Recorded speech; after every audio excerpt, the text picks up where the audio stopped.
You hear this noise?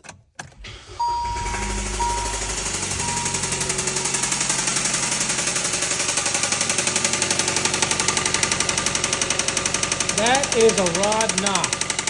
Regardless of what kind of an engine this is, don't beat up Hyundai or this one. This can happen to any car. That's not what the video is about. The video is about when you hear that noise, you do not necessarily have to have a, yeah, stop right here, pause, any codes. All right, let's go. Read codes. No codes, but the engine is gone.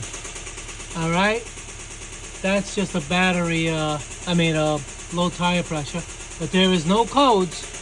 And a lot of times it's because it's mechanical, not electrical.